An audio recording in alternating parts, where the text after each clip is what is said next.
Voilà, donc nous y sommes, on démarre donc avec la première vidéo sur le rangement des dies. Avant ça, donc on va vous expliquer donc le support webcam que vous allez pouvoir fixer sur le grand panneau et le petit panneau oxygène. Donc ils ne sont pas présents sur la version 16/9. Pourquoi? Parce qu'ils sont beaucoup moins hauts, les panneaux, et vous n'auriez pas donc le retour nécessaire pour faire des vidéos. Donc sur le grand panneau et le petit panneau oxygène. Vous avez deux ronds de diamètre différents. Celui-ci, c'est le 8 et on en a un plus petit, le 6, puisque on n'a pas besoin d'un aussi grand rond lorsque l'on filme avec un téléphone. Pour le 8 cm, ça permet de passer des objectifs d'appareil photo, par exemple, ou de caméra, et de les mettre dessus. Alors, le panneau, pour bien fixer, vous pouvez le faire à la main. Moi, j'aime bien avoir un tournevis sous la main pour être sûr de bien fixer mes vis. Donc là, je vais juste vous montrer. Voilà. Donc, le support webcam, vous pouvez toujours l'avoir avec vous, puisque vous pouvez le mettre de côté lorsque vous ne l'utilisez pas. Et lorsque vous allez le fixer, il faut juste soulever la petite rondelle. Et vous allez pouvoir... Donc, vous pouvez le faire à la main, mais moi, j'aime bien l'assurer en vissant parfaitement la petite vis. Voilà. Donc lorsque vous avez un appareil photo, c'est léger, hein. Donc du coup vous allez poser sur votre support, vous allez régler un petit peu ce qu'il vous faut. Si vous voulez le mettre dans l'autre sens, c'est tout à fait possible. Moi je prends un petit cut and dry que j'ai découpé, mais alors toutes choses iront aussi parfaitement, et donc vous allez pouvoir filmer votre plan de travail. Lorsque vous utilisez un appareil photo, celui-ci par exemple, ou une caméra, c'est un peu plus lourd. Donc moi ce que je fais généralement, c'est que sur mon bac ci-dessous, on a toujours une bouteille, on a toujours quelque chose qui sert justement à maintenir un peu plus le support webcam. Et là par exemple avec celui-ci, on peut facilement faire tenir un appareil photo dessus. Alors ça, le panneau oxygène est fixé au mur. Il fonctionne aussi lorsque vous l'avez sur support panneau. On aura juste un tout petit peu moins d'auteur pour faire les vidéos. L'avantage, c'est que lorsque l'on filme et que notre panneau est au mur, la caméra ou le téléphone ne va pas bouger. Parce que quand on fait des vidéos, on peut bouger, notamment quand on a à faire des dies, vous allez voir. La caméra ne va pas bouger puisqu'elle est fixée au mur et n'est donc pas sur mon bureau. Donc quand je bouge mon bureau, la caméra ne bouge pas. Voilà, donc là ça y est, je suis installée. Alors première des choses, vous voyez, je bouge mon plan de travail, la caméra ne bouge pas. Alors jusqu'à présent, quand on parlait des dies, on vous avait montré avec quelques dies, on n'en avait pas forcément beaucoup sous la main. Là c'est assez exceptionnel, hein. Généralement on n'a pas autant de quantité de dies, quoique, mais voilà, ça reste quand même assez exceptionnel. Quand on a à rentrer du nouveau matériel, on en a quelques-uns. Ça ira beaucoup plus vite, mais dans cette vidéo, ça vous montrera aussi et ça vous permettra de voir que même si on a une grande quantité de dies, ça peut aller vraiment très vite parce qu'avec Mocha, on ne va pas réfléchir au rangement, au tri. Alors attends, tiens, j'ai des papillons, mince, il faut que je décale tout dans un rangement parce que j'aurais plus la place de mettre ceci. Non, on s'en occupe pas de ça avec Mocha, on fait nos fiches sur des feuilles transparentes ou sur des feuilles de couleur, à vous de voir. Mais vous verrez, avec la feuille transparente, ça vous permet de tester vos dies et de les choisir sans avoir à les repasser dans votre Big Shot. Vous avez une empreinte qui est faite et vous allez pouvoir choisir votre matériel en fonction de votre projet. Alors avant d'aborder concrètement les fiches, je me suis préparée. Alors ça, c'est en fonction de vos habitudes. Si vous rentrez, si vous êtes une consommatrice fréquente de dies, parce que vous aimez ça, préparez-vous des fiches. Alors moi, j'avais plus de papier noir. J'ai pris du papier gris ou un petit peu taupe. Et j'ai déjà préparé mon papier en collé avec du double face. Alors le double face, moi je l'ai sur mon panneau oxygène. Par contre, vous pouvez avoir aussi votre range double face à côté. Vous pouvez l'utiliser voilà, à côté. Ça, j'aime bien parce que quand j'ai besoin de double face et que je ne suis pas forcément chez moi, j'emporte mon range double face. Donc c'est assez pratique. Là, je prends le double face qui se trouve sur un des crochets de mon panneau oxygène. Alors, on nous a fait la réflexion déjà, et c'est vrai, on a testé avec une autre marque de double face. Ça ne fonctionne pas forcément avec tous les doubles faces. On rappelle, hein, le double face, c'est soit du silicone, soit du caoutchouc. Ça ne fonctionne pas bien avec le caoutchouc. le nôtre fonctionne et ce qui va permettre, vous allez voir, d'aller très rapidement pour celles qui ont des scotch double face qui ne fonctionnent pas bien et qui ont du mal à enlever leur découpe de leur papier. C'est aussi une histoire de double face. Alors, au niveau des dies, moi je fais mes fiches sur des fiches, donc A5 ou A6, et vous pouvez voir que j'ai rajouté le petit format A7. Alors, jusqu'à présent, mes dies, je les rangeais. Et donc là, vous allez voir le nouvel organiseur que l'on vous propose maintenant en boutique dans la version Mocha. On a un organiseur où l'on va pouvoir mettre des fiches A5, A6 et A7. Et vous allez voir pourquoi on a inclus ce format A7. Ça permettra à certaines, alors c'est pas du tout une obligation de s'organiser de cette manière-là, mais peut-être que ça vous permettra de vous organiser beaucoup plus facilement lorsque vous avez des dies, des petits dies à l'unité, même des tampons à l'unité. Vous allez voir, vous allez pouvoir jongler encore plus dans votre organisation avec ces nouveaux organiseurs. Alors jusqu'à présent, donc moi mes dies, je les avais, donc vous voyez j'ai toutes mes fiches qui sont identifiées, donc moi j'ai mis des petites pinces vertes et au-dessus j'ai écrit mots, collection, forme, nature. Donc lorsque j'ai mes fiches dans mon organiseur, lorsque je le prends par le dessus, si je veux des formes, des mots, etc., je veux les mots, je peux sortir ma fiche et je vais y trouver tous les mots que j'ai dans mes affaires.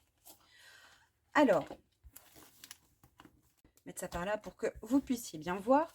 Donc, vous voyez, je n'ai pas un mot, une fiche, parce que je perdrais beaucoup trop de place. Donc, je mets au fur et à mesure tous les mots que je rentre, je les mets sur mes fiches. J'ai choisi de le faire sur un format 5. J'aurais pu choisir de le faire sur un format 6 en fonction de ce que je veux faire dans mes organiseurs. Alors, sur mes fiches, par contre, j'ai noté dans quelle boîte se trouvaient les mots en question. Et je vois d'un seul coup d'œil que je vais avoir la boîte 12 bleue et la boîte 12 orange, où j'ai rangé ces mots-là. Ici, par exemple, là, je sais que tout se trouve dans la boîte 12 bleue. Donc, quand je cherche, je me retourne. Mes boîtes, je les ai mises à côté de moi dans mon étagère. Donc là, j'ai la boîte 12 bleue, ici. Je l'ouvre et je vais trouver tous les mots qui se trouvent ici, mais aussi des mots qui se trouvent ici. Dans la boîte 12 orange, donc là 12 orange, c'est sur l'étagère que j'ai juste à côté de moi. Lorsque je vais l'ouvrir, je vais trouver aussi quelques mots. Donc par exemple, le merci qui se trouve ici. Donc, ce qui fait que je peux ranger mes dies. Je ne suis pas obligée de les mettre tous, de tous les mots, de les mettre dans un rangement. Au fur et à mesure, quand on commence son rangement, bien sûr, on a peut-être tendance à se dire, tiens, je vais mettre tout ça là-dedans. Mais au fur et à mesure, ça va bouger. Il y a des choses qui vont sortir, il y a d'autres choses qui vont rentrer. Et vous allez vous retrouver des fois avec de la place dans des boîtes qui n'existaient pas au départ. Donc ça, c'est le principe de Mocha. C'est que si je veux savoir, si je veux chercher quel dies je vais vouloir utiliser dans mes créations, je prends uniquement mon organiseur, je prends mes fiches où se trouvent mes dies, je vais pouvoir regarder tous mes dies en une seule fois et je vais pouvoir les choisir. L'avantage de le faire sur des feuilles transparentes, c'est que vous allez pouvoir tester les mots, par exemple, vous allez pouvoir les tester par transparence sur vos projets. Vous n'avez pas besoin de les repasser dans la Big Shot sur un papier pour voir ce que ça donne. Vous allez pouvoir les choisir tout simplement en les testant les uns avec les autres. Ce qui est assez sympa aussi, c'est par exemple lorsque vous avez des découpes nature. Alors moi, j'aime spécifiquement les dies pour ça, pour tout ce qui est feuillage, etc.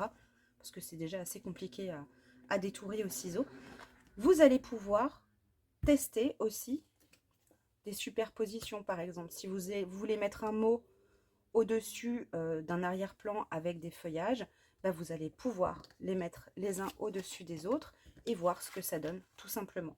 Si je veux utiliser ces deux-là dans ma composition et mettre un titre par-dessus, vous allez pouvoir tester finalement la composition. Donc là, je vais tout simplement voir s'il me reste de la place sur mes feuilles à 5. Est-ce que je vais avoir de la place? Non, j'ai pas de place. bah, je vais reprendre une feuille A5 transparente et puis je vais mettre mes mots. Comme ça, je vais compléter mes fiches où je trouverai uniquement mes mots. Voilà, donc j'ai pris une feuille A5 que je vais mettre ici. C'est là-dessus que je mettrai mes mots. Je peux tout ranger dans mon organiseur. Pour l'instant, je n'en ai pas besoin. Alors maintenant, par contre, si j'en ai encore besoin, tout simplement, parce que je vais avoir besoin de mon mémo rangement. Où ranger ces dies? Bah, là où il y a de la place, tout simplement. Et donc, je vais prendre mon mémo rangement. Alors là, hein, comme on vous l'a dit au début, vous avez les vidéos explicatives pour savoir comment constituer votre mémo rangement. C'est une simple feuille blanche que vous allez pouvoir en plus changer ou refaire si à un moment donné, dans quelques mois ou quelques années, vous avez des choses qui vont changer. Vous pouvez le refaire, ça reste qu'une seule feuille blanche avec voilà, quelques dizaines de minutes passées à refaire vos colonnes, etc. Donc, moi, j'identifie dans mon mémo rangement par un D où se trouvent des rangements où je vais pouvoir mettre des dies à l'intérieur. Donc, j'en ai dans les clickbox 16 cm. J'ai mis un D à chaque fois. S'il n'y a pas de croix, ça veut dire qu'il y a de l'espace libre pour pouvoir ranger tout ça. Alors, ça, c'est des 16 cm. Est-ce que j'en ai dans les 26 cm? C'est les grandes. J'ai encore un tout petit peu de place dans la 12. Dans les 21 cm, j'ai de la place. Oh là, j'ai beaucoup de place. 19, 22, 23, 24. Et dans les 13 cm, j'ai encore un petit peu de place. Donc là, ce que je vais faire, je vais chercher 22, 23, 24. Donc là, c'est assez facile. Hein. J'ai mes boîtes à côté de moi. Elles sont identifiées. Donc là, je les sors. Alors, j'ai de la place, mais est-ce que j'en ai beaucoup? Là, j'ai un petit peu de place. Là, j'ai carrément beaucoup de place. Et là, j'ai encore toute une boîte de vide pour pouvoir tout ranger dedans. Moi, je vais déjà commencer avec ces 3 boîtes. Et puis, si j'ai pas de place et si j'ai encore besoin de rangement, je re-regarderai à nouveau mon mémo rangement. Donc, celui-ci, je vais le laisser de côté. Donc là, je vais le faire tenir sur mon panneau oxygène. Le temps, hop, de l'utiliser. Vous verrez, on a un deuxième organiseur. Hein. On vous le montrera quand on aura fini de faire ça.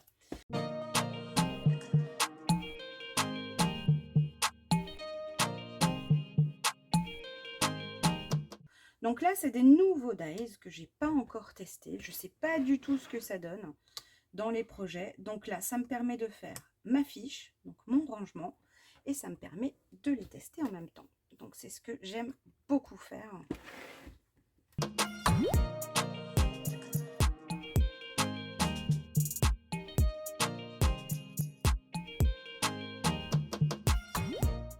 Je vous montre avec les écritures parce que je trouve que c'est beaucoup plus minutieux au niveau de la découpe et c'est beaucoup plus parlant pour vous au niveau de la démonstration. Donc voilà, donc là je vais préparer ma fiche puisque je n'ai plus de place sur les autres et là je ne me pose pas de questions du tout. Je prends mes dies.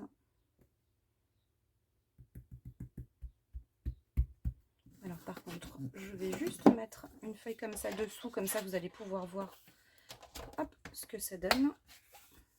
Voilà. Alors, ayez toujours une feuille de sopalin avec vous.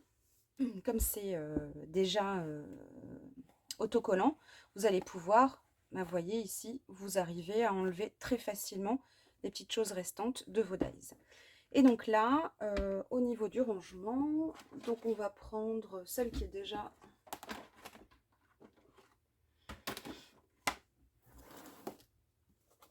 On va prendre celle-là, j'ai encore un petit peu de place. Hop, je vais réagencer un petit peu dans ma boîte, ici. Hop. Et celui-ci, je le mets là.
Voilà, donc là j'ai fait la découpe de mes mots. Maintenant je vais juste mettre dans quelle boîte est-ce qu'ils se trouvent. Donc là sur les marqueurs Identipen que l'on a au catalogue, donc vous avez une pointe un peu plus épaisse et une pointe un peu plus fine. J'utilise là la pointe un petit peu plus fine. Donc là je suis dans la boîte 24, donc je vais mettre celui-là, il est dans la 24. Celui-là il est aussi dans la 24. Donc...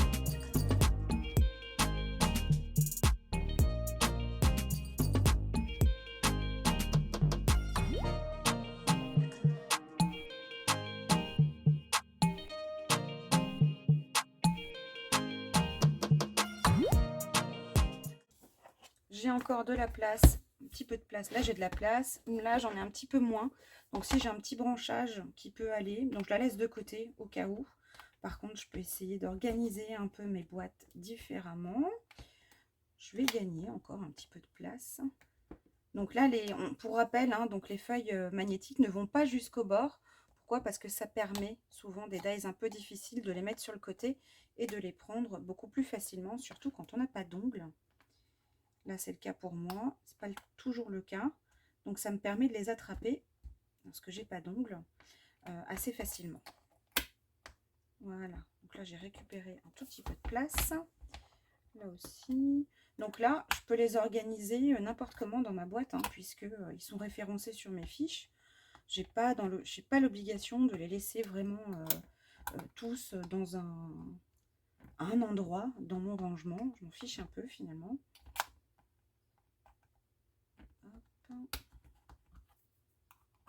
Celui-là, je vais le mettre comme ça. Et là, j'ai récupéré une plus grande place pour la suite.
Donc voilà, je suis arrivée au bout. Alors, pour vous donner un petit temps, alors je fais une coupure entre temps parce qu'on avait un rendez-vous. On va dire qu'en gros, sans compter le temps que j'ai mis à sortir tous les dies des packaging qui sont très bien, qui sont très jolis, qui sont un peu pénibles avec le double face, on va dire que j'ai mis 1h15, 1h30. Voilà, bon, on fait que ça, hein. Par contre, hein, on mouline, on détache, on colle. Voilà, donc c'est du travail, on va dire, à la chaîne. Alors, il faut vous dire que là, c'est vraiment une grosse quantité. Lorsque vous avez quelques collections de dies qui arrivent, vous avez vu en 10 minutes, un quart d'heure, bah c'est fait. Vous avez fait vos fiches. Vous trouvez très facilement où les ranger, puisque vous avez vu, je ne me suis pas souciée de savoir si dans mes rangements c'était par thème, par marque, etc. C'est maintenant que je vais m'en occuper, puisque je vais prendre mes organiseurs et c'est là-dedans que je vais ranger et que je vais organiser mon matériel. Donc ici, là, je vais avoir des lettres. Je n'en ai pas. Je vais avoir du nature, marin. Pour l'instant, j'en ai pas énormément. J'ai des étiquettes, etc. J'ai des mots. Je vais tout regrouper pour l'instant. Voilà. Ici, dans celle-ci, c'est pareil. Ici, j'ai un tri où je vais trouver un peu tout. J'en ai tellement peu que du coup, ça ne me dérange pas d'avoir à prendre tout ça lorsque je fais, lorsque je veux regarder où est mon matériel. Ici, là, c'est des écritures. Donc là, par contre, je vais prendre mon tri. Ah, je me suis trompée en plus d'épingle tout à l'heure. J'ai pas pris les bonnes. Donc ici, c'est pour celle-ci. Et ici, c'est nature. Voilà. Hop, donc ici je vais remettre mes écritures. Ensuite, au niveau de mon mémo-rangement, donc j'ai mis une croix, puisque vous avez vu, j'ai rempli des boîtes. J'en avais 4, 21 cm. Donc tout est rentré dans 3 boîtes 21 cm, plus une, la 19, la dernière, sachant que dans les premières, elles étaient déjà bien occupées par d'autres collections. Donc vous avez vu que j'ai mis même pas 4 Clickbox 21 cm pour pouvoir ranger tout mon matériel dans mes rangements. Maintenant, lorsque je veux retrouver ce que j'ai fait, lorsque je veux savoir un petit peu ce que j'ai à utiliser, je ne vais pas dans mes rangements, je ne vais pas chercher dans toutes les boîtes, j'ai pas eu à étiqueter, vous avez vu, j'ai pas étiqueté de rangement, j'ai pas eu à faire ce genre de choses, j'ai simplement mis là où il y avait de la place. Et donc là, si j'ai à choisir quelque chose, si je veux retrouver quelque chose que j'ai fait ou que j'ai rentré dernièrement, bah, je n'ai qu'à regarder mes fiches. Donc là, par exemple, si je veux utiliser celui-ci, je vais dans la 23.